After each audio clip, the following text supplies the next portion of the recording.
Hello, everyone, and welcome to the first session in American English Live Teacher Development Series 11.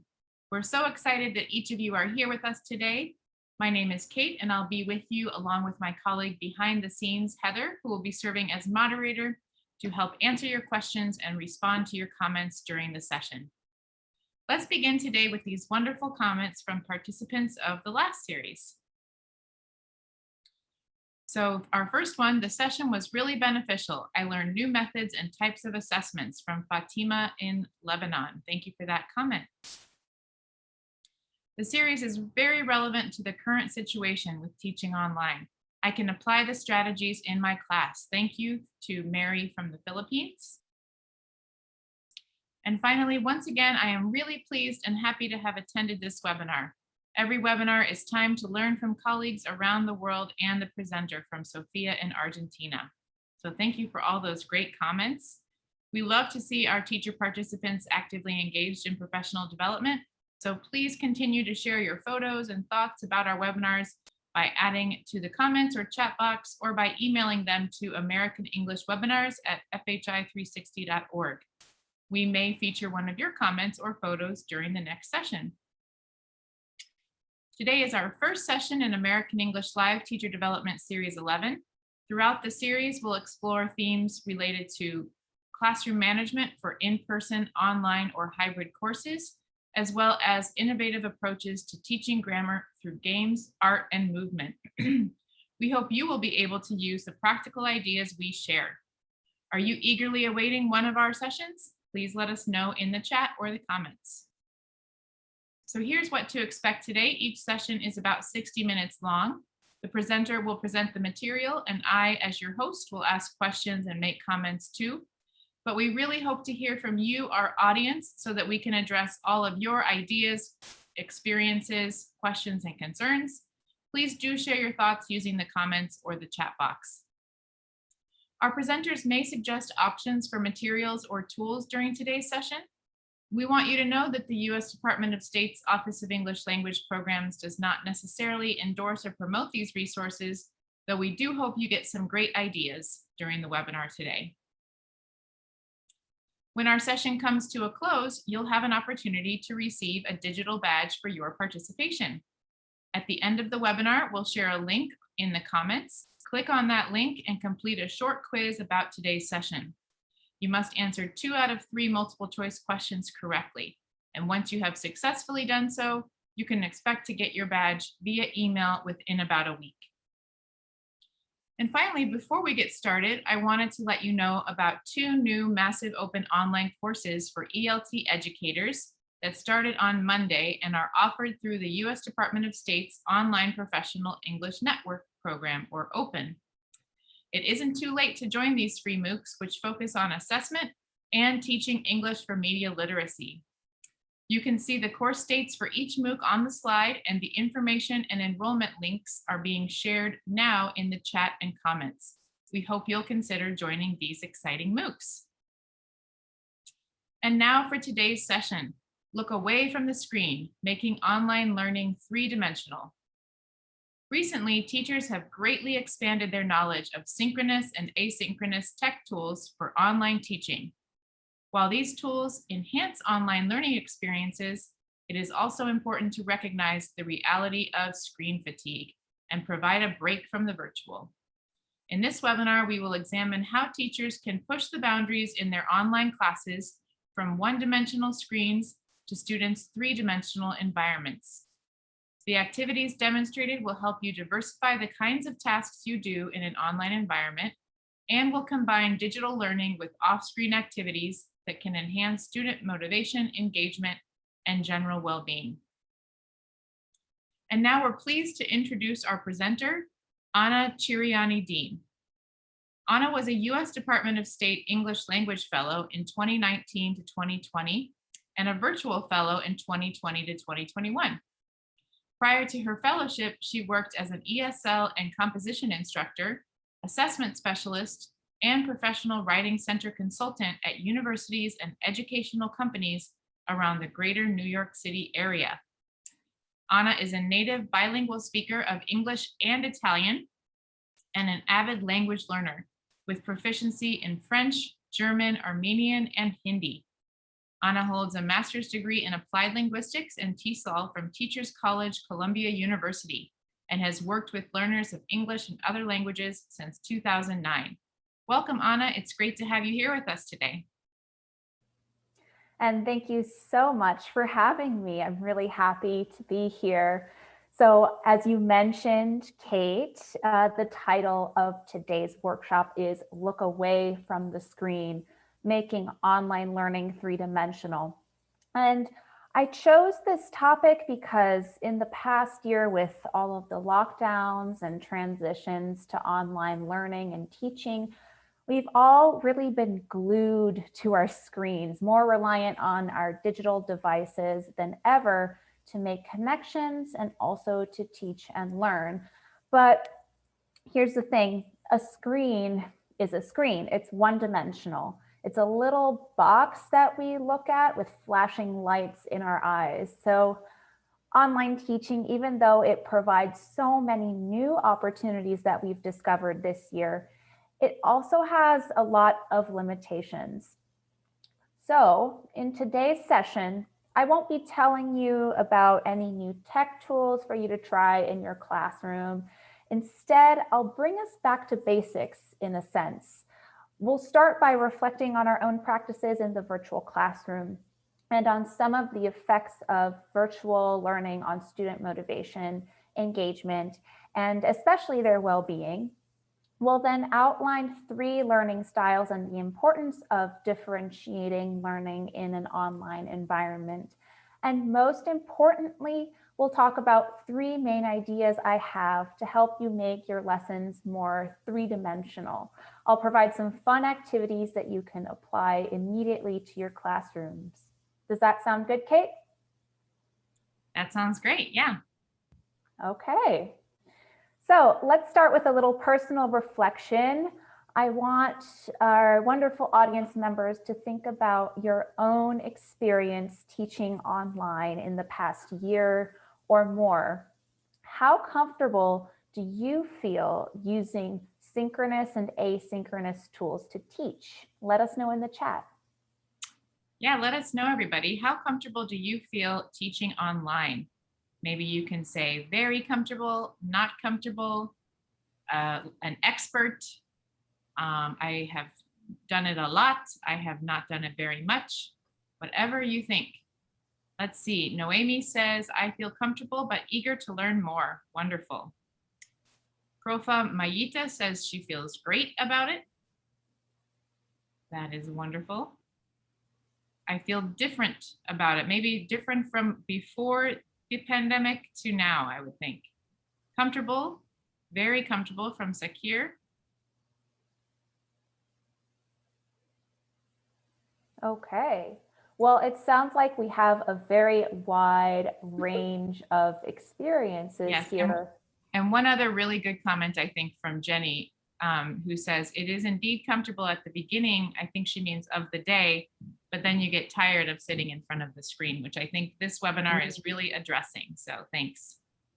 Absolutely. Yeah. So I think a lot of us are feeling maybe more comfortable than we did originally, but there's still some discomfort related to teaching online.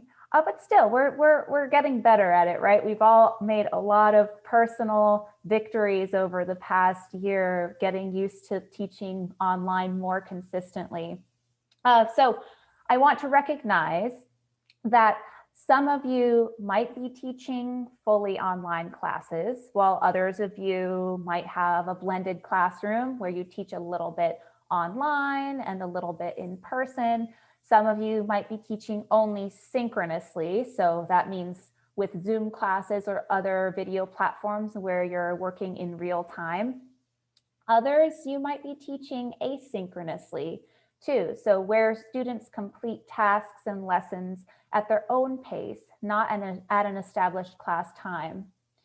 So my next question is, what kinds of synchronous and asynchronous tech tools do you use for online teaching? Great question. I know a lot of us have really been using a lot more online tools during this time. And we'd love to hear what kind of tools you all are using or have been using. So let's see here. What kind of tools do you use? Noemi says Zoom, Classroom, Google Classroom, Padlet. What other tools? Zoom classes from Edith, Zoom, Microsoft Teams, Telegram, and email from Moon, Teams from Alma, Zoom, Microsoft Teams for Hector, and that he says that's what he uses for Synchronous. WordWall, cool, that looks really neat. WordWall.net from Tori. Google Meet and Jamboard for an iPad from Fong Vu. And Maricela says Zoom, live worksheets, Kahoot, etc. Yes, I think that etc. is an important piece there. Many of us have used many different tools during this time. Yeah, I mean, the list could go on and on, right? So it's great to hear that you're all using so many different synchronous and asynchronous tools. I think that this is the case with a lot of different teachers. So this year, we've all become experts on a wide variety of tech tools for teaching. So the applications you see on this slide are just a small sample of the different tools that we use. We have these video apps like Zoom and Big Blue Button. I heard Microsoft Teams also.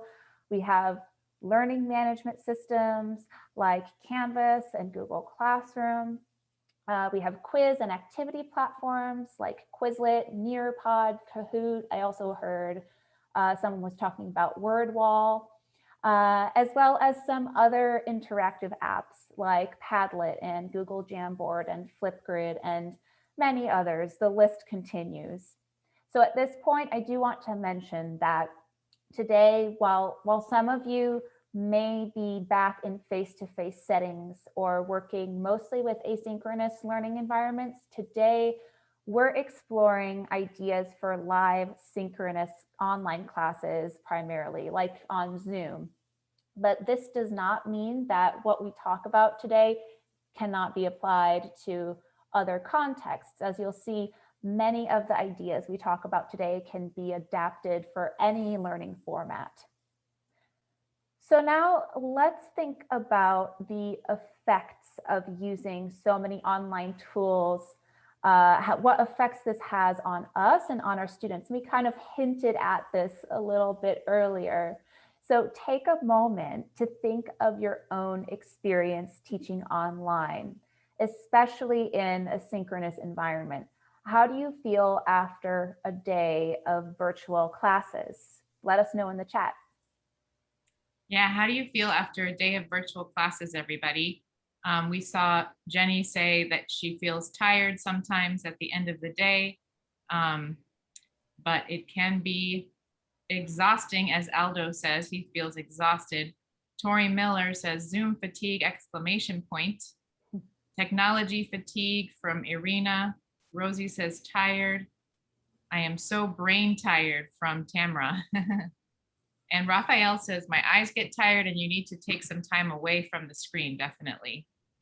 And let's see, one more here from Norma says a little tired. And also Hector says, I feel a bit exhausted because sometimes you need to do more. Maybe you need to be more active than just sitting or standing in front of the screen all day. So those are great comments and very real feelings that all of us have experienced, or at least most of us have experienced during this time. So thanks for sharing, everybody.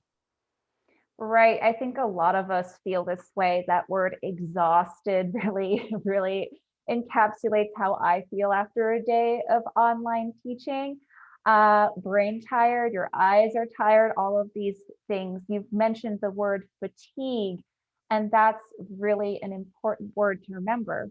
Our classes can be exciting and fun, but they can also be very, very draining. So you may have heard of this term, and you just mentioned it, this term fatigue. Specifically, Zoom fatigue is a buzzword these days. It's basically the idea of feeling tired, stressed, or burnt out by spending so much time on virtual platforms, especially when we're video conferencing. Since the pandemic started, researchers have taken a serious interest in Zoom fatigue, not just for teaching and learning, but also for professionals in other areas. So, some of the reasons why Zoom and other video conferencing tools are so tiring is the amount of close up eye contact that we have. So, in a normal meeting, think of a normal meeting, people might look at the speaker, then take some notes or look somewhere else for a while. But on Zoom, everyone is staring at each other all the time, and that can cause a lot of anxiety. That might be why some of our students, so many of our students, don't want to turn on their videos the whole time. It's just too stressful for them. Another reason for Zoom fatigue is the reduced mobility. In normal classes, we can move around, shift our positions, but on Zoom, we're constrained to this little box. We have to sit still, and there's not that much that we can do with the space surrounding us. And then finally, there's also this idea of cognitive load. It takes a lot more mental work to interpret what others mean and to communicate what we mean on video because we're missing a lot of these very natural nonverbal cues that we go off of in face-to-face interactions. In an in-person class, a lot of our facial expressions and body language help us communicate. But on Zoom, we have to be much more explicit, like nodding our heads very vigorously or using some kind of reaction signal to show that we understand and that we're paying attention. This can be very taxing for students and also for us. Another thing that we need to consider are differences in learning styles. Each student has a unique way of learning. I'm sure you've heard about different ways that we can talk about these kinds of preferences people have for learning. So tell me, what learning styles or learning preferences have you heard of? Yeah, what do you think, everybody? What learning styles or learning preferences have you heard of? And Raphael says he likes to do TPR, which I think we might talk about a little bit later, and tries to keep them moving. So that's great. Let's see, audio, visual. What other learning styles? Hector says visual learners, visual from Garduno, audio from Lesbayeva. Their testing styles might be different or the assessment styles. Visual from Miriam. Kinesthetic from Roxana. Oral, visual, and audio. Great, wonderful. Thanks everybody for sharing. I think they're on a similar page to what you're on, Anna. Yeah, definitely. I think everybody has a general sense of what we're talking about. And I saw some very specific terminology that we would actually use to describe different learning styles. So there are many different ways of talking about learning styles. I saw in the chat that someone put VARC as well. Here is a slightly simpler model. One of the models of learning styles we can talk about is the VAK model: visual, auditory, and kinesthetic. So some students are visual learners, meaning they absorb information by seeing or reading it. Other students are auditory learners. They learn best when they hear something. And then some students are kinesthetic learners, which means they learn by doing or touching. They need something a little bit more concrete. Generally, it's good to differentiate our teaching so that it touches upon all of these different modes of learning throughout a lesson. And actually, there was a really great American English Live webinar recently that I watched on the topic of differentiation by Chloe Bellows, who talked about differentiating instruction online. Remember that one, Kate? Yep, that was a great webinar. Yeah, I really enjoyed that one, and I highly recommend watching it if you haven't already. Now, in online learning, priority is given to visual and auditory learning. But the problem is it's very hard to involve kinesthetic learning in a virtual lesson.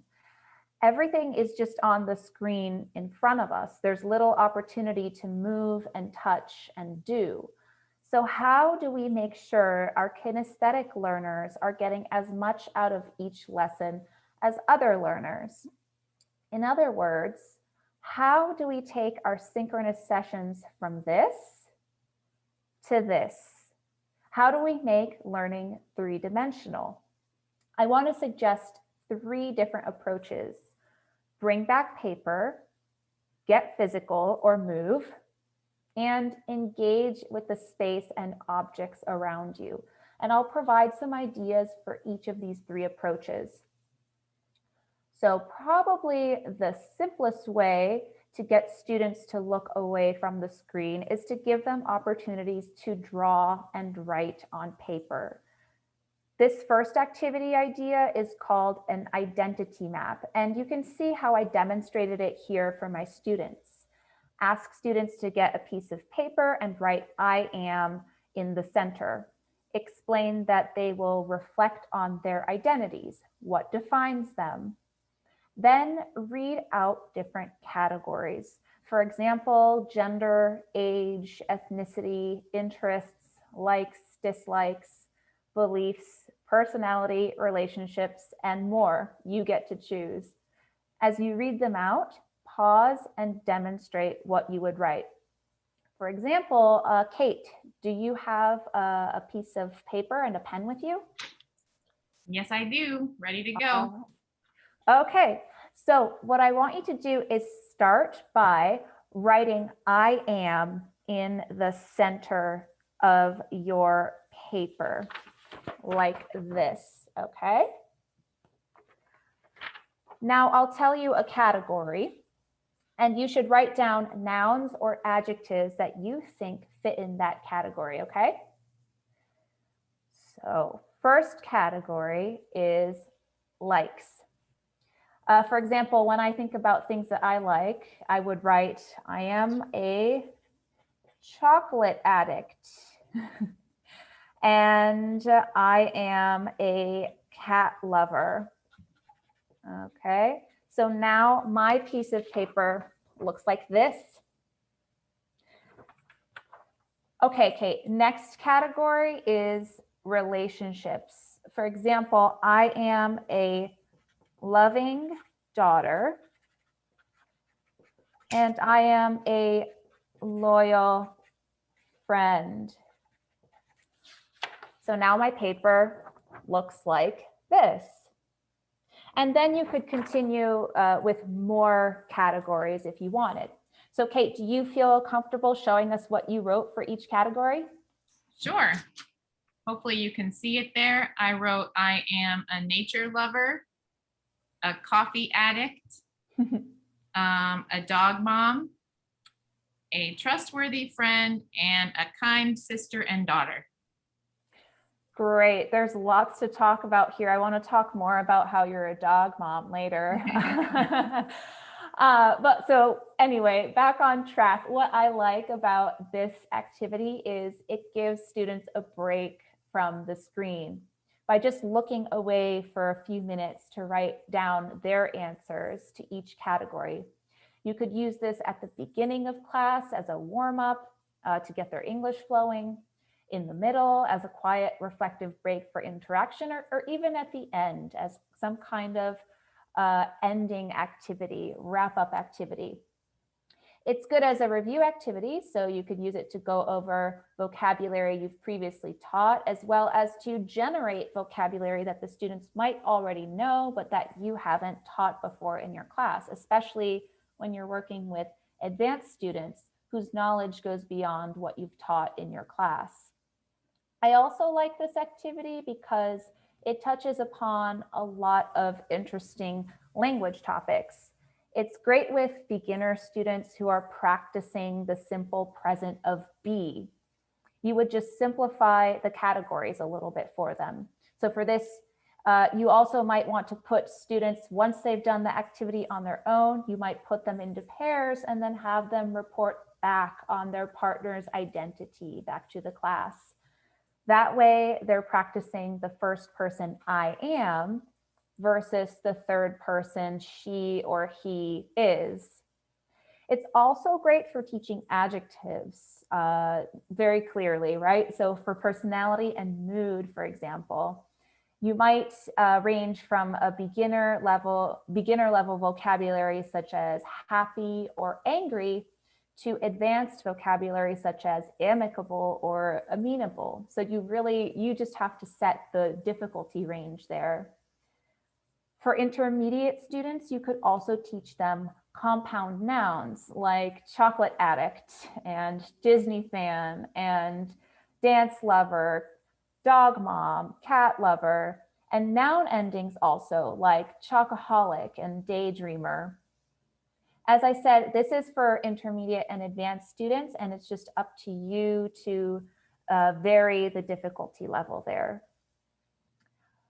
Another way to bring back paper is to have students represent processes, stories, or other visuals on paper. So I teach a lot of writing courses. So here's an example where some high intermediate to advanced students represented the writing process. You can see they each represented it a little bit differently. And my goal here was to have them learn and reflect on the cyclical nature of writing and all of the stages we go through before reaching a final draft. So I asked the students to represent this process on paper. They had to include the key parts of the writing process we had discussed, so brainstorming, outlining, drafting, revising, and editing. But besides that basic requirement, they were free to represent it however they wanted. Most of them choose to use a list or arrows to show the cycle, but as you can see, some of them got very creative.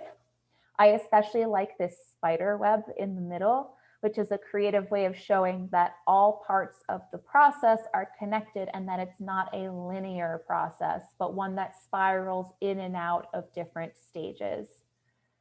What I like about using paper for this is that physically drawing something really helps with memory. It'll be much easier for students to recall and understand the stages of the writing process if they've had a chance to engage with it creatively on paper like this. Plus, then they get to keep this drawing for themselves as reference in the future. So these two activities are both examples of visual representations or graphic organizers. Some more ideas for graphic organizers you can use are ones where you represent different aspects of a language topic. For example, in this picture, you see different kinds of compound nouns and noun endings to describe identity. It's related to that first activity I showed you. You can have the students copy the different categories on their own piece of paper in boxes and circles and ask them to then add more words that fit into those categories, into the boxes and circles they draw. They can do this on their own or even in groups. You could do the same thing for other grammar topics where you place different grammar structures in their own boxes and have students write more examples of that structure in the appropriate box. If they need more support, you can provide the sentences or phrases for them, and then they just have to categorize them and place them in the right box. Another kind of graphic organizer I really like are Venn diagrams, where two circles overlap with each other to show commonalities and differences between two ideas.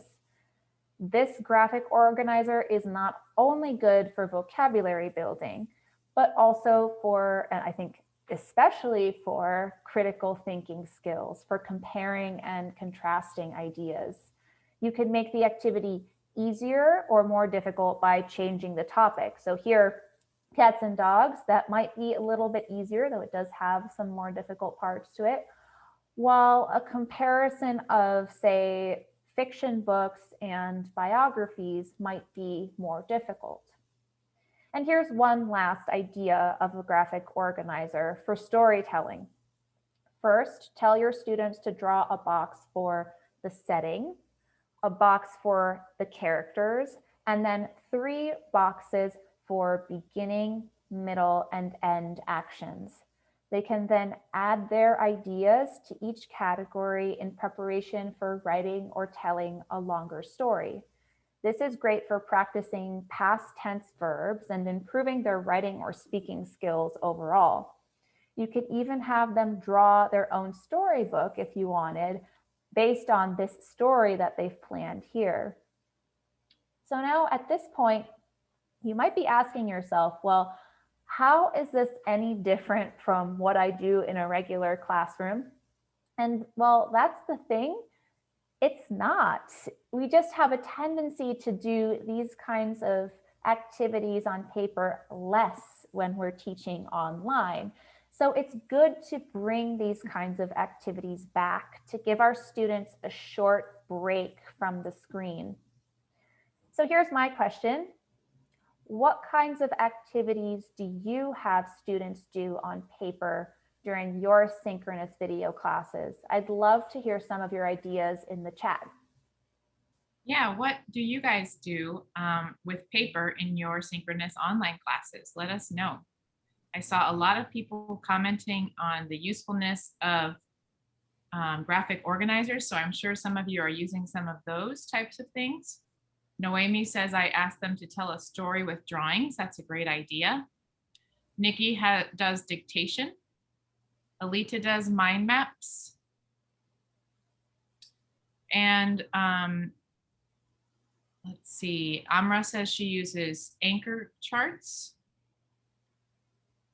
Hector asks his students to draw a figure representing themselves. That sounds good. Monica asks students to draw their emotions. Just writing a list of new vocabulary from Louisa.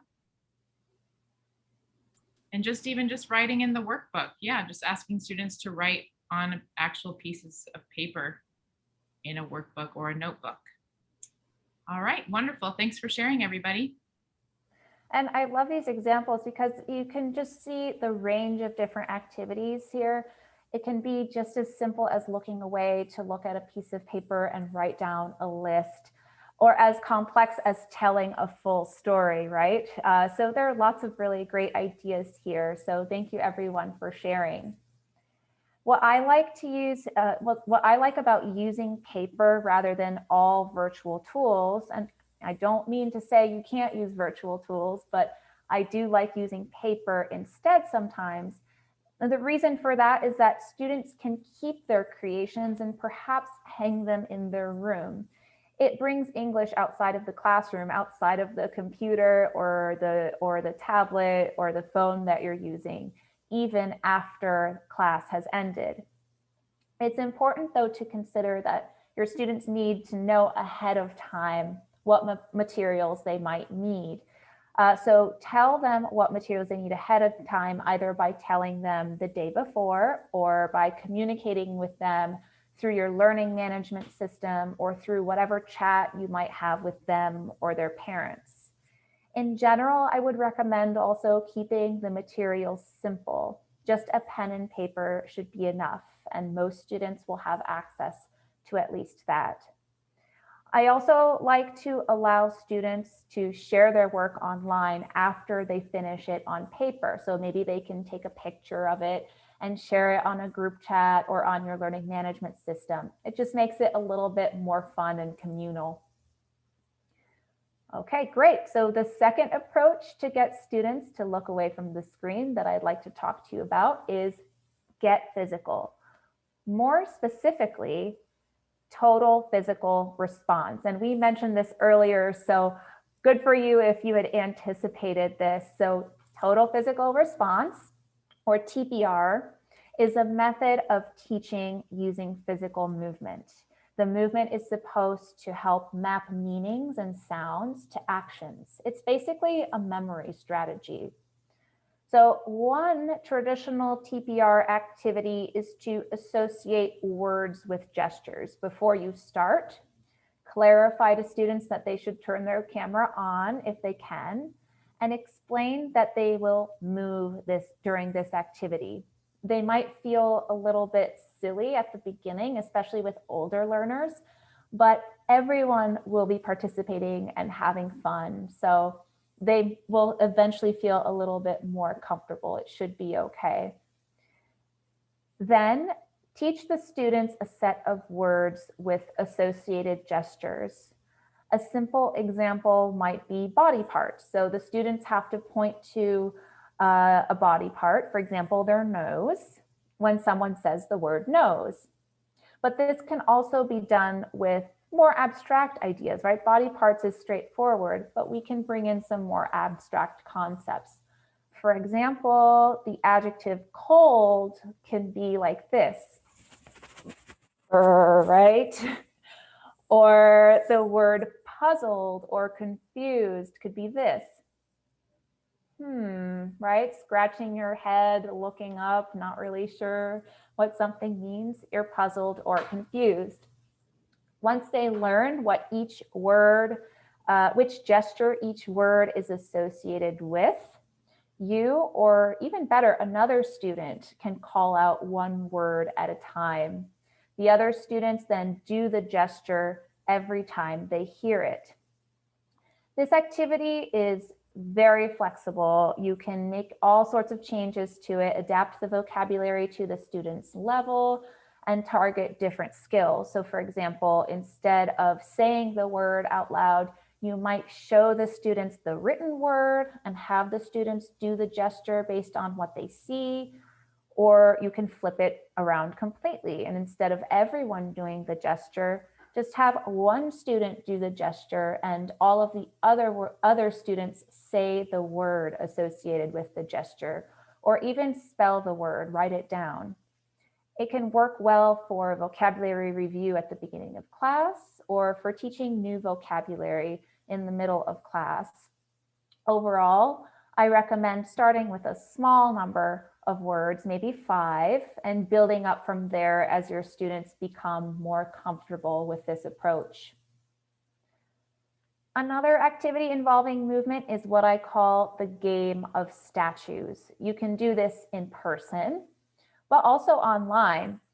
First, give each student the description of a pose. For example, stand on your toes, raise both arms to the sky and hold them up straight, like you see the student in this picture on the left. Each student performs his or her unique pose for a partner, possibly in breakout rooms, and the partner takes notes and describes the pose that their partner is doing. So for example, Kate, here's a pose I might do for you.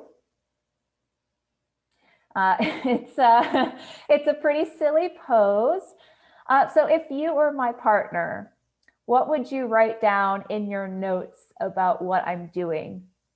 Yeah, I think I would write, let's see, she is sitting with her legs crossed, her hands on her knees with her elbows up, her eyes are open wide, and she is sticking out her tongue. Yeah, good job. We would then possibly switch partners, so change up the breakout rooms. The new partners should provide instructions on how to recreate the pose their partner did in the previous breakout room. So in this case, they would say, okay, cross your legs, place your hands on your knees with your elbows up, open your eyes wide, and stick your tongue out. The partner listening needs to follow the instructions and try to recreate the same exact pose.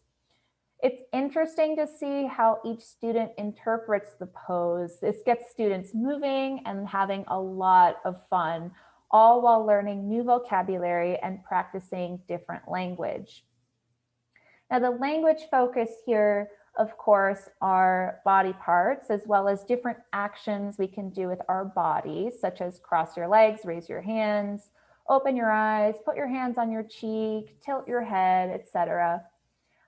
Instead of motionless statues, you could also have the students perform actions in a sequence, like wave your hand, smooth your hair back, or shake your head no.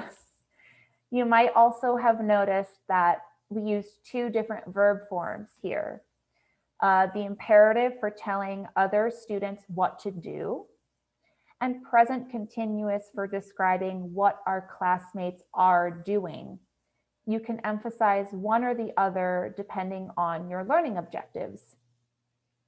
So now let me ask, what activities have you done in your classroom, online or in person, that get physical, that get students moving? I'd love to hear your ideas in the chat. Yeah, let us know, everyone. What activities have you done in your classroom to get students moving, especially in the online classroom? So I did see a couple of people writing charades at one point. So that's always a good one. What else?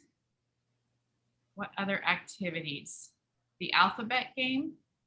All right. Walk and talk. I wonder, yeah, maybe for walk and talk, you can use your phone to stay on camera. What else? Doing things in the room, like closing the window, opening the door. Simon Says from Luis. Brain yoga from Monica. Oh my gosh, I'm going to have to learn more about that one.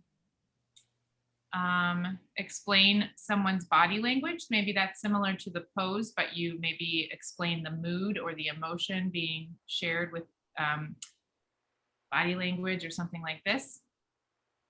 Describing jokes with gestures, songs with movements from Loose. And James says TPR is great for children. I have worked with children almost the whole time of my career, so that's great. All right, thanks everybody. Thank you for sharing. Lots of great ideas. And it's great. They're all different variations on this. We can describe lots of different aspects of how a person looks, not just their pose, their emotions. There's so many different ways that you can approach this and use elements of TPR.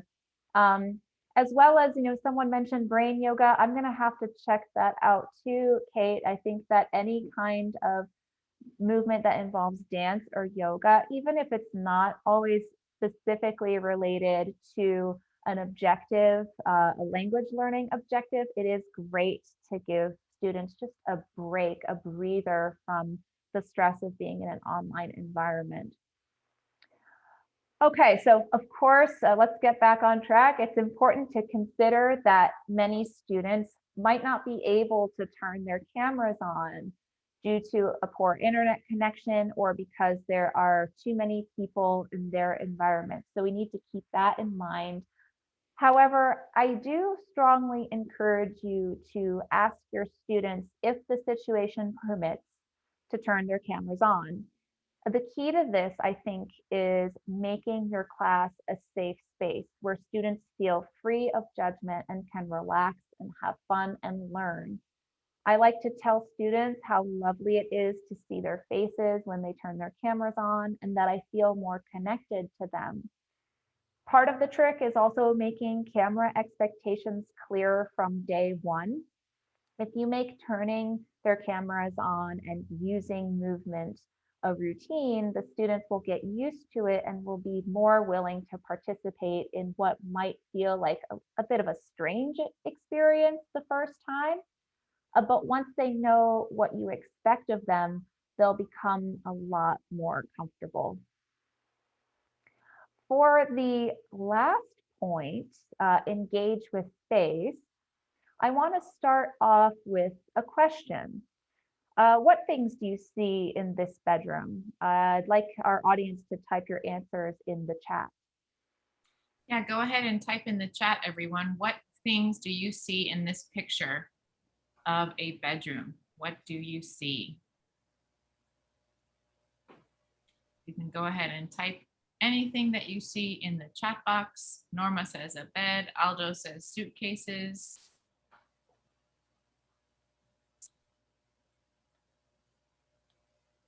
Oh, maybe the clock says 1 p.m. A full furnished bedroom from Truk. A bed, many boxes from Pipo, chest of drawers, bedroom furniture from Raquel. A mirror, bed, lamps. Great. Great job, everybody. Mhm. Wonderful. There are so many different things you can find in someone's home in a single room.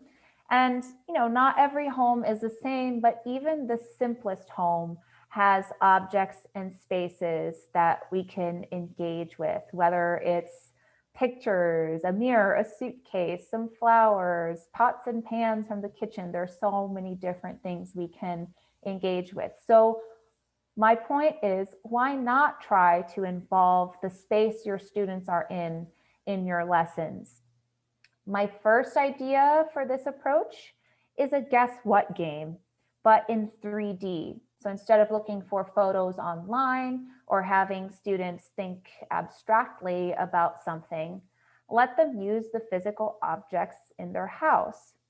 For example, you can tell students to find 3 objects in their house that fit a certain category and show all 3 to their classmates on video. They must then secretly choose one of the objects and describe it to their classmates without telling them what it is. The classmates must then guess which of the 3 objects they're describing. For example, here there are 3 objects from my house that all fit into the category of something that can hold liquid or a beverage. So we have a water bottle, a mug, and a teapot. I might say this object is made of ceramic. It has a handle, a lid, and a spout. It's decorated with colorful flowers in pink, yellow, blue, and gold. So, Kate, which object do you think I just described? Let's see. I think you described the teapot. Is that right?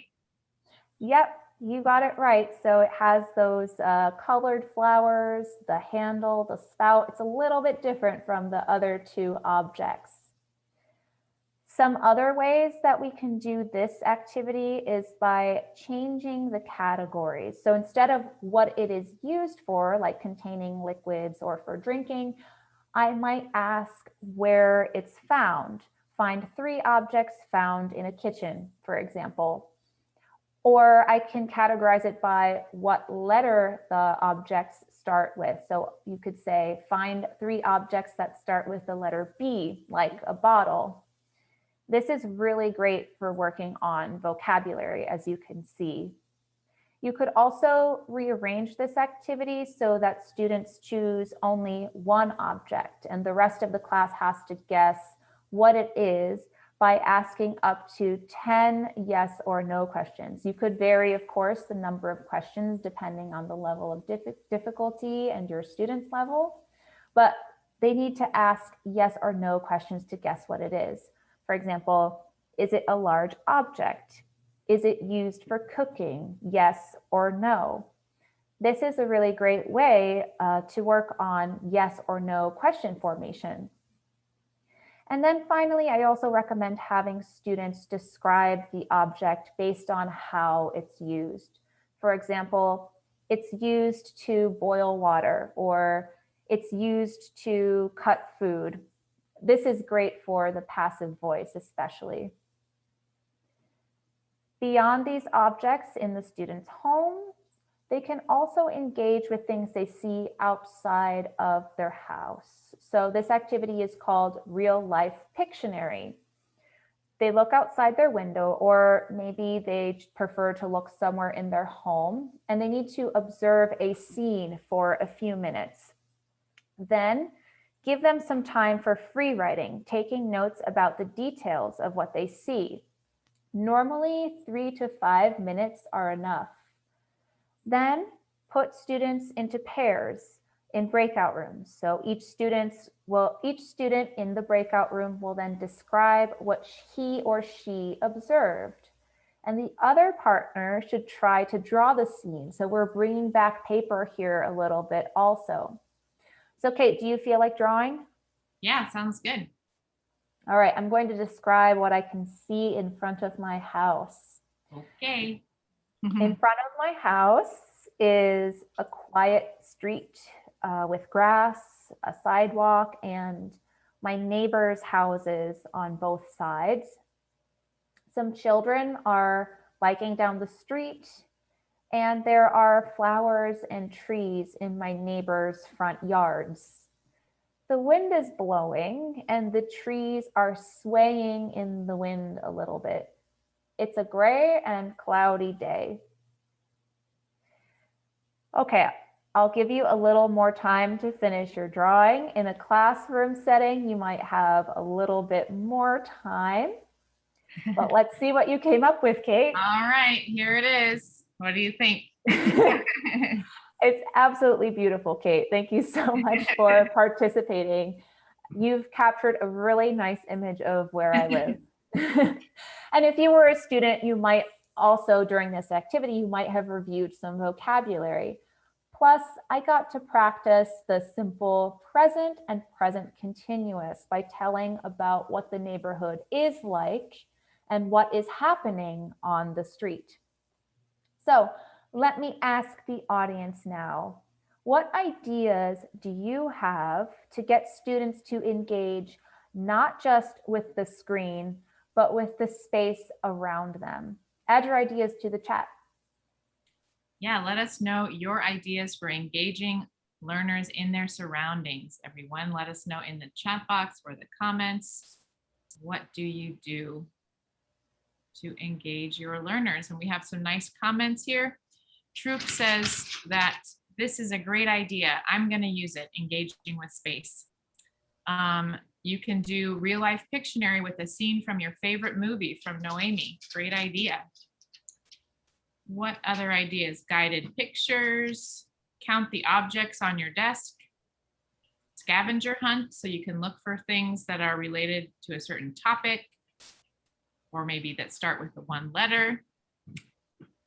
What other ideas will come up? We'll have time for just a couple more. Prepositions of place, furniture. Change the position of some objects behind them. That sounds fun. We are always looking at what's in the background of other people's cameras. Describing the place around them. Wonderful. Thanks for sharing, everybody. I really, really like this idea of a scavenger hunt. Someone I know recently was doing a scavenger hunt where students had to find different kinds of books by genre in their library. So not my idea, but very great idea of doing a scavenger hunt. Depending on the level, you could change what they're looking for.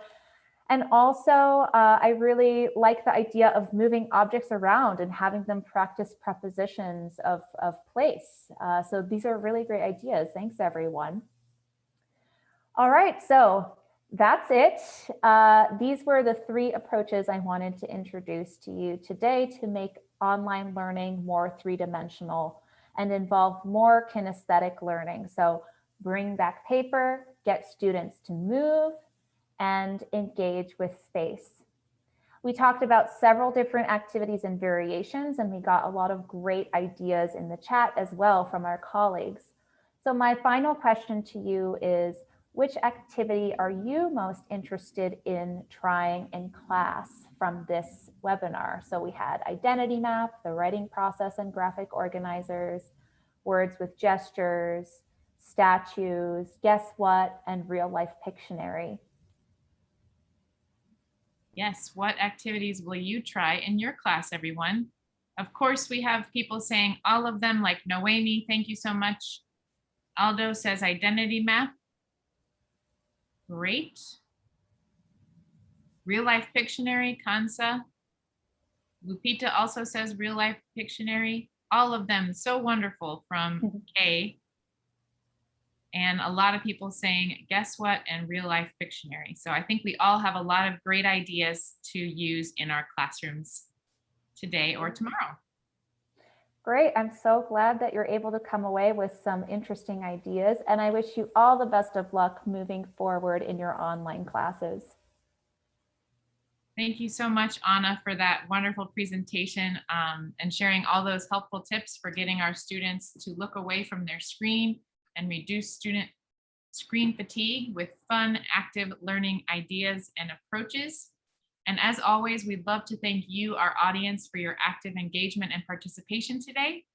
Please continue to share your thoughts using social media, our Ning or sharing via email, whatever you would like to share. We always love to see how you're using ideas, your thoughts, your ideas, your experiences. So thanks again, everyone.